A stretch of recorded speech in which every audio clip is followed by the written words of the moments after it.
Yeah. We do. We rub shoulders with greatness. Well, Ooh. I can check and make sure No, that I I- had the right day on I there, think but that's you may be right. I think I have to check now. Must you? Why don't you go ahead and What did I do? Oh, do whatever you do? what is it? Do that magic that you do so well. Do that magical thing. Speaking of the gray skies, the drizzle, the candles, the fairy fleck lights. You don't have the little window candles going. Oh, that's true. What's your deal? I don't know. What is your deal? I don't know what's the matter with me. Yeah. What's the matter with me? What's the matter with you? Well, golly. Tomorrow is Sunday, May 5th, right? I guess. Yep, Yep. that's the day. That's the day. That's the day. That's what it says. There it is. Golly. We're going to be out on Vashon Island tomorrow. Yeah, baby. But right now it's all about, colors and textures and rough surfaces, the kind of the abrasive bits, the smooth and lubricated bits, the parts that go gazangi and floyd and flabelfaggots and snamenalkel, because Diane's across the room and I'm waiting for her to come back but it's lovely and it's nice and it's special and it's several other things, but also it's 8:54 a.m. Saturday, May the 4th, 2024. I'm Bill. I'm Diane. The Bill and Diane Show.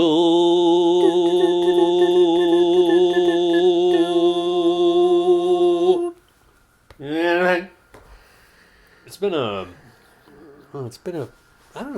kind of quiet but constructive week here in Lake Abundance. Over to you. Well, we started with having a conversation with Val and Bill. That's true. We had our It's kind of a Westminster short conversation, but it was short but intense. short but impactful. Yes. Yeah, we had our Zoom meeting with our Westminster Basement Study Group, and it was a lovely time. I hadn't seen Val in a while. She seems to be doing great, and Bill's great. And everybody's got their own little difficulties that they're grappling with and complications, and Well, it's the way of the world. Is it the way of the world, Diane? And then you were working. Oh yeah, that's what it was. That's why you That's don't why have this much... week seems so strangely silent, is because I've been covering at the front desk at the doctor's office this week. And I'll be doing it for a couple of days next week. And then... Do. Okay. Then it's surgery time. I got myself a cup of coffee here, and I'm going to take me a sip. Surgery time! Surgery time! And then there'll be Ham and eggs. a recovery period, which I plan to use to my best advantage by working on putting a book together. Well, that sounds wonderful. Yeah. If you feel like you have the energy, I it know. may feel see. a little We'll low see. key. We'll see, but I plan on going back through a lot of material and trying to figure out how I want to organize it. And then I'm going to do my version of the organization. Then I will hand it again to you I see. to see if you can, if there's any parts of it that make you want to kill yourself. I think that should be the kind of the test thing. If you read a section and that really that makes me want to kill myself. Well, then maybe I need to rearrange a little bit. But it seems like things are already starting to pop out at me, but only in the very most elemental levels. So I like this practice of going back through things, because I don't do that much unless I'm trying to put a project together. I don't really go back and reread and try to organize and stuff like that. The stuff, I just keep writing new stuff. That's kind of what my daily thing is about. Is just writing new stuff, so I don't get much chance to go back through. And I haven't gone all the way back. I didn't even hand you the folder 1. Well, I only went through folder 4, and then you brought me a couple of selections from... Well, I don't know. I gave you my picks from folder 3 and then folder 4. Okay. So I think you did spend a little bit of time going through folder 3 too. Okay. But what are you going to do? What are you going to do, Diane? I know what I'm going to do. What are you going to do? That's what the world wants to know, Diane. What are you going to be doing? I don't know. What have you been doing? Well, I actually had a very social week. You did, in fact. Yes, had I was away, and suddenly you've got a life. Does that mean I kind of hold you back? I rein you in? No. I confine you It just in happened. some sort of a... Okay. I had a wonderful long conversation with Kathy, Yeah. my dear friend, and I always loved our conversations so much. And then, I had a variety of doctor's appointments this week too, so that was. Whee! But the first thing, and this is one of the great joys of retirement to me, and that I realized this week more than any other time, because I had a couple of different situations that showed me how wonderful it is to have such a flexible schedule when you're retired. Oh, yeah. So on Thursday, our wonderful wizard of a contractor, Yes. he came to our place and realized that he had left his phone behind. And he lives in Arlington, which is a bit of a drive. And it was a gorgeous day. And he said, "Would you like to take a drive with me and be my carpool buddy so that I can drive in the carpools?" And I had an appointment at 12:45, but I said, "Oh, if I can be back by about 12:15 so I could make my appointment, I'll go." And he said, "Yeah, it'll be a little cutting it a bit close, but I think we could do it." And I knew that cutting it close was fine because Gave yourself some grace time. I had given myself some grace time. So I just hopped in his big old truck with him. It is a big old truck. Big truck. And we had just a charming and fun conversation. I learned about how he got it, because he is such a master of building. I mean, he does everything. He does the electricity, the plumbing, the tiling, the flooring, the siding, he just does it all. Sheetrock, everything. And does it all well. I mean, you see the neatness in his work, and he educates us quite a bit in what he's doing, and shows us different things, which I'm deeply appreciative of. I've never really known much about how houses are built or what's going on, and so I was asking him, I have found that when people really find their niche in the world,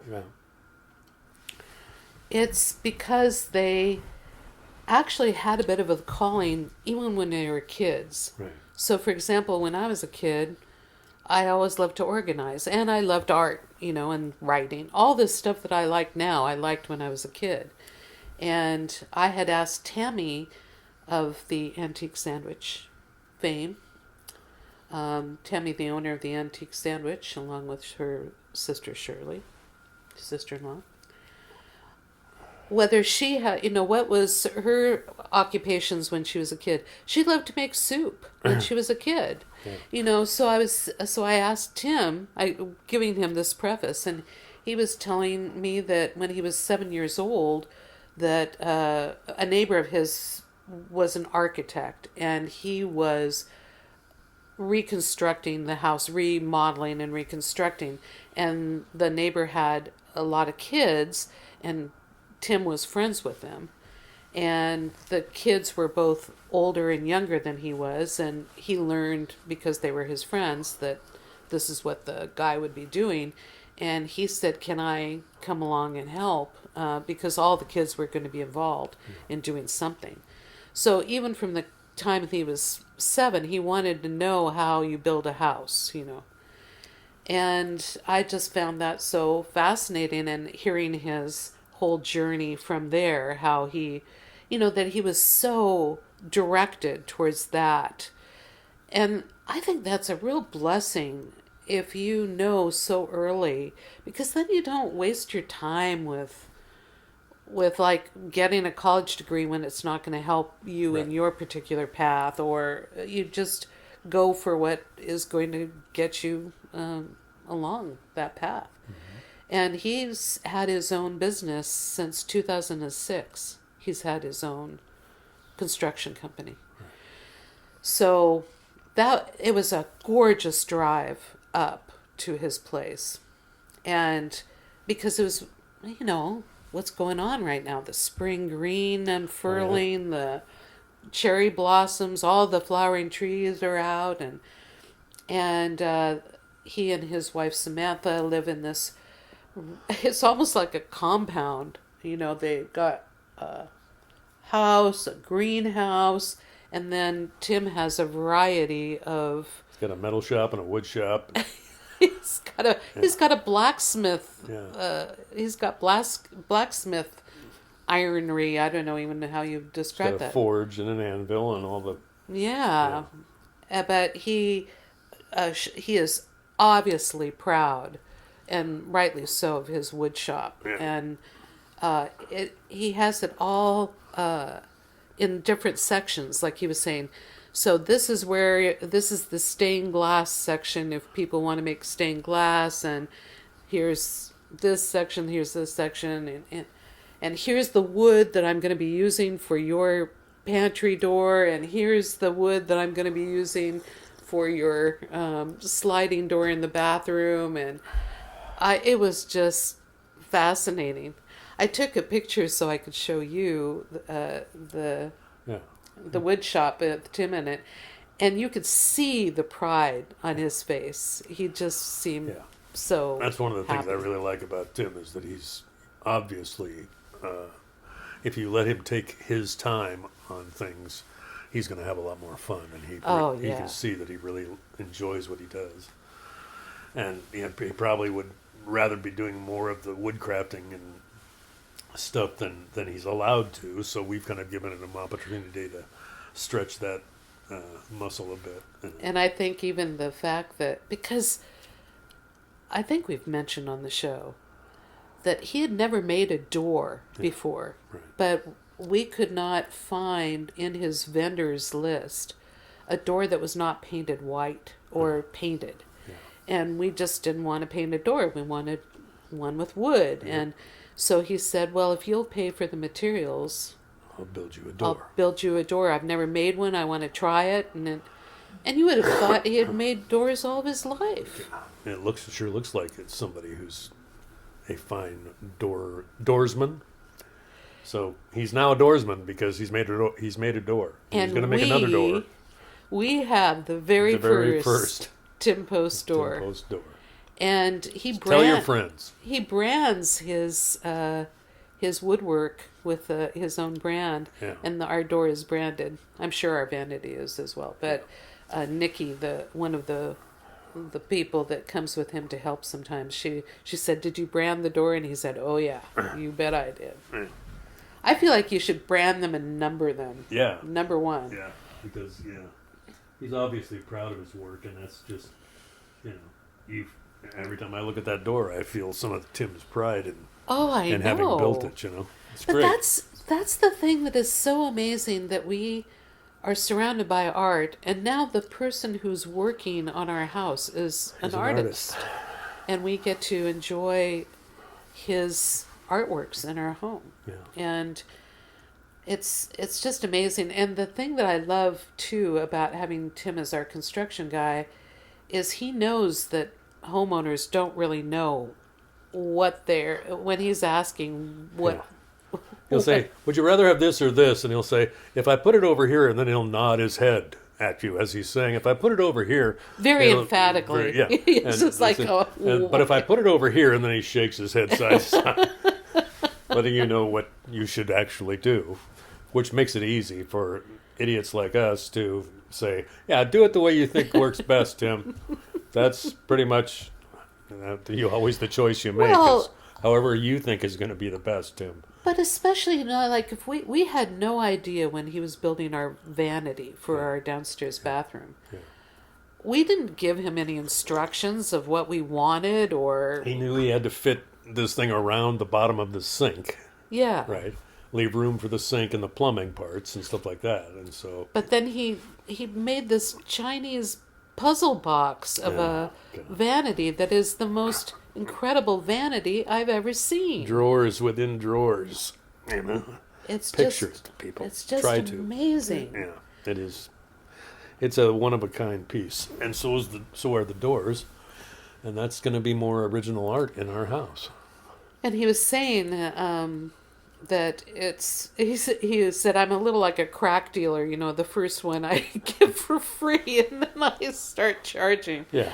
But when I asked him how much he would charge for the door with material and labor, it was totally reasonable. And I was thinking, oh man, then we're doing the doors in our house because, we can just do them gradually and then give him little projects that he can work for months, I think that's a cool idea. I think we should add on a room for Tim in our house. He kind of feels like a family member right now. He Kind of does. feels like a brother or something. Well, somebody who's related because he's providing us with all this original work that is, I don't know, that we can all be pleased with. It's nice. Anyway, it was really a treat. We didn't have much time. We had to kind of drive up, drive back. Yeah. But it was a treat to see where he works, and because he's been talking about us visiting for some time. Yeah. He was talking about you visiting the first project we ever had him do in the house. Yeah. So it's just a real, I don't know, just such a family feel. And I have another friend who I saw yesterday, my dear friend Katie. I went over to see her puppy. They have a new puppy in their house, and Nora. And just had a wonderful time. And I love dogs. Can't have dogs right now. Don't really want the responsibility anyway, but man, anytime I can be around dogs, I just soak up the experience. So, and Nora was totally all over me, as most dogs are. Dogs really are attracted to me. Well, they know you like them. Yeah. I think I'm sending out vibes. Oh, You're sending out vibes. Oh, I want to hug you. I want to be with you, So, anyway, they are also having contract work that is going to be starting in their home, on their kitchen for a 6-week period or more, and she was talking about being nervous about it, and I realized how easy Tim has made this whole situation on us, because even though it's been going on for months, we always have an oasis in our living room. It's lucky that he's doing bathrooms because he's not in the midst of our living space so much, and so we're able to still live and do everything that we want to do while Tim is doing what he wants to do, and it's very harmonious. But the other thing is having such trust in a contractor that you could just give him your garage door code and, come in and out as you will. Yeah. That, I don't know whether I'd feel that with every contractor. Right. So that's a pleasure to be associated with as a spectator and have it be so intimate in our lives, at the same time. So it's a unique relationship that gets to be pursued. So it was just a really wonderful week. And the other situation that required some flexibility was my visit with Katie yesterday, because originally it was going to be in the late morning, and then she had something come up and asked if I could switch it to the afternoon, and I said, absolutely, I'm totally flexible. Yep, no problem. Got no commitments. Which allowed me to go and have lunch with Tim. Yeah. The other Tim, the Tim Schwanler, who has been my best friend since we were 9 years old. And we met down at Patty's Egg Nest in South Center and had a lovely conversation. He wanted to see me before my surgery because, I could die. Well, I could have a heart attack or something. I mean, anytime. Anytime you're under the Yeah, under I the- was in concerned the be gray going zone. under. Although I do want to tell you, Yeah, as I may have mentioned before, the drugs are great. well, the anesthesia was actually a very pleasant experience. Well, I mean, you were certainly in a pleasant mood when I first came in after the anesthesia, so I'm hoping that I can be, pleasant. Hope I'm not going, I have some kind of psychotic break. I don't know. I think that maybe they They- have something in there that just gives you a feeling of well-being for the world. You Well, know? if they do that, then God bless them. That's a good thing to add. A little bit of feel-good stuff in the mix. But I hadn't ever been under like that since my childhood, and I don't really remember much about the experience when I had my tonsils out. It's like I'm talking about my tonsils, and all of a sudden I have to clear my throat. Anyway, when I was a kid, though, when I woke up, it was bad because my throat hurt so badly, Right. and I wanted water, and they said, well, if you have the water, you have to drink the whole cup. And so I took one swallow, and it hurt really bad, and they said, you have to drink the whole cup. So I was like, ah! So that was not pleasant. But this one, when I woke up, I felt very at peace, and so I don't know. It Glad was to be awake again. and there was something about being totally out with no dreams, nothing. Yeah. That was an interesting experience and not a frightening one. So, anyway, Yeah, so I go in. Tim and I got to talk about everything. So I go in at 7 a.m. on Thursday, and they're going to inject me with some radioactive stuff, and then they're going to cut my arm open, Pardon me, I'm gonna have another drink of coffee. take out a chunk, scoop, You boy. get an ice cream scoop, That's good coffee. and go in there and scoop out whatever they need to scoop out. And I don't think sew they me up. take an I ice think they cream put soup. I think they put ice cream in you to fill the space of whatever they take out. So and then they sew you up, and you get the ice cream, and Bill's excited about this because he'll be able to tell people he was in a knife fight. that's right. I'm looking forward to the scar. I'm going to tell Dr. Perrin, don't be too judicious about the cosmetic parts. I'd like to have a little bit of a Rough and ready. yeah, I'd like to have a saber wound scar on my arm, show people, something like that. So anyway. It'll be interesting to see which lymph nodes, because the lymph nodes are all over the place. I don't know. It'll be interesting to see where it leads where her it leads to. take out the sentinel lymph nodes. Yeah. Anyway, Yeah, it's gonna be a fun week. It's gonna be a fun week.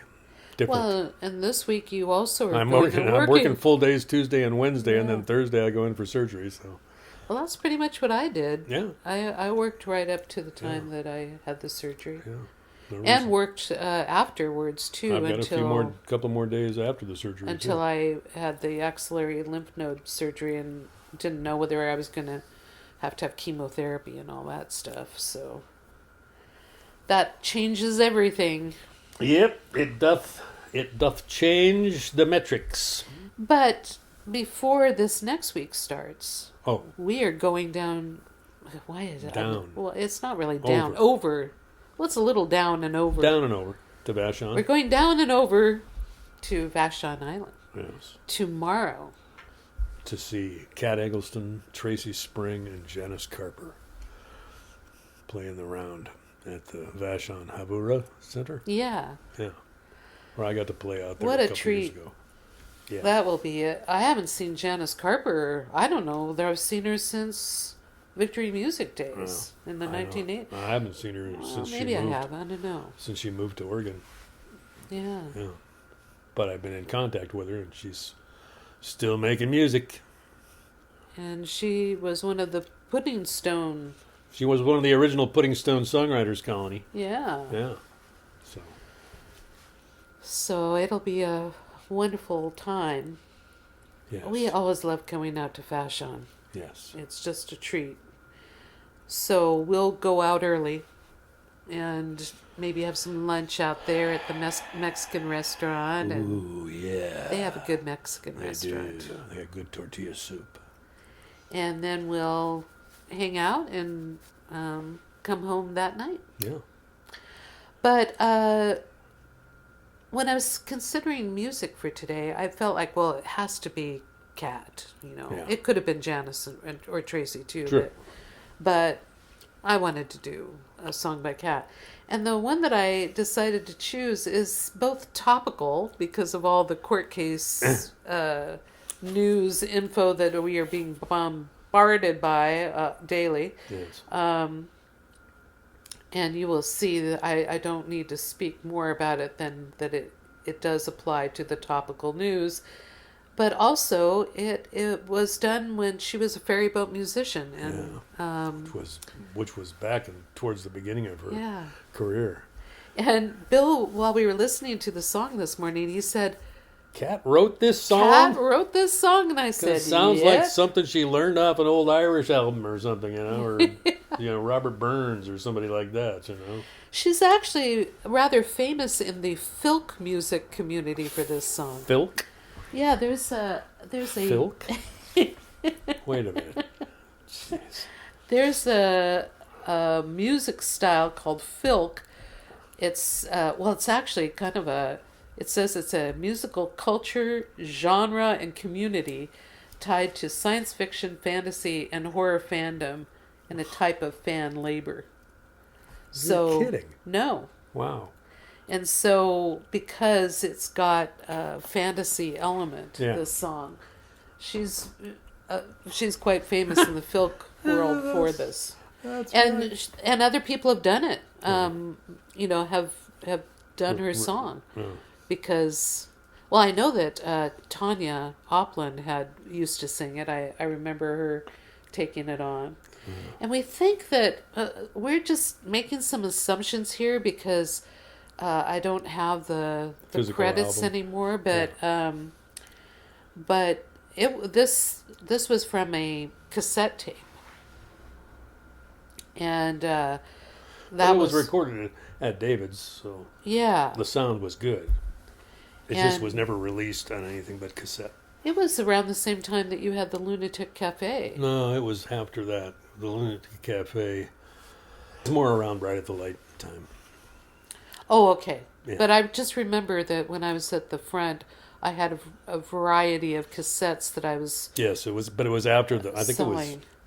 But that there weren't that many. Yeah. I mean, not that many people had done a cassette, so it was a real big deal back then that people had any representation of their music. Right, and I was still dubbing copies of the Lunatic Cafe at home. Yeah. From cassette to cassette.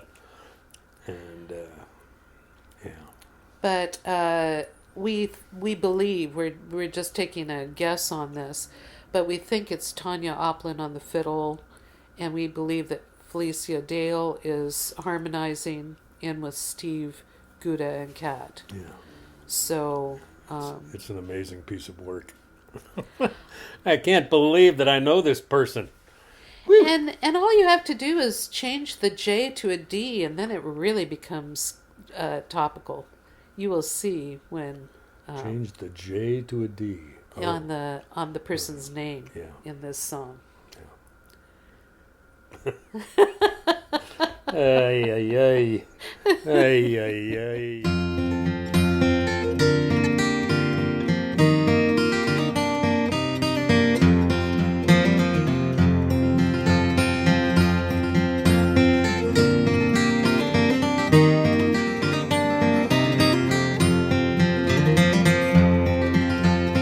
Johnny was tall, Johnny was fair, to me hey come dairy doll down. Johnny was handsome beyond all comparing, to me hey come dairy doll down. But Johnny was heartless and cruel to me, and to all the young women near flowering green. Johnny rode hunting one morning alone, to me hey come dairy doll down. Spied a young woman where he thought to find none, to me hey come derry doll, down. Her hair was like sunlight, her skin was like cream, and she was the lady of flowering green. The forest stood silent as Johnny gave chase to me. Hey, come derry doll, down.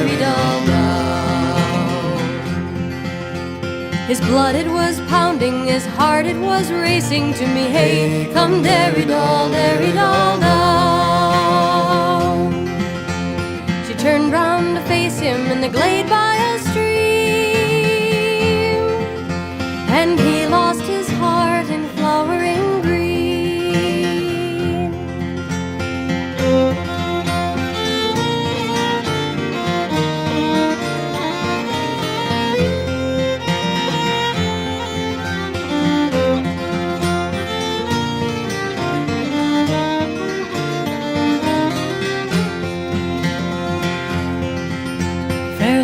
Come back to my dwelling with me, to me, hey, come derry doll, down.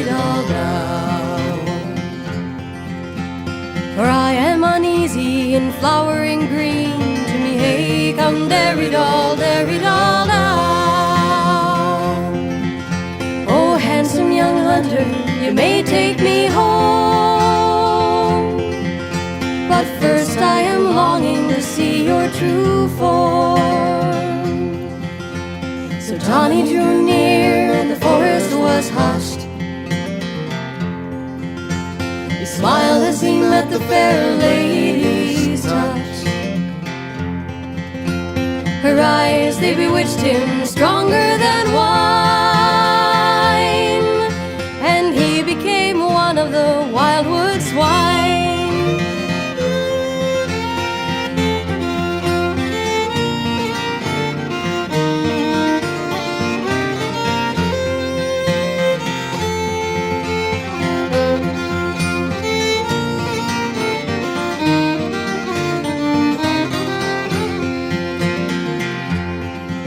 So now we tend our farms, our goats and our cows, to me, hey, come derry doll, down. We sorrow no more broken promises or vows, to me, hey, come derry doll, down. But we still hold our love in the highest esteem. We call all the pigs Johnny in flowering green.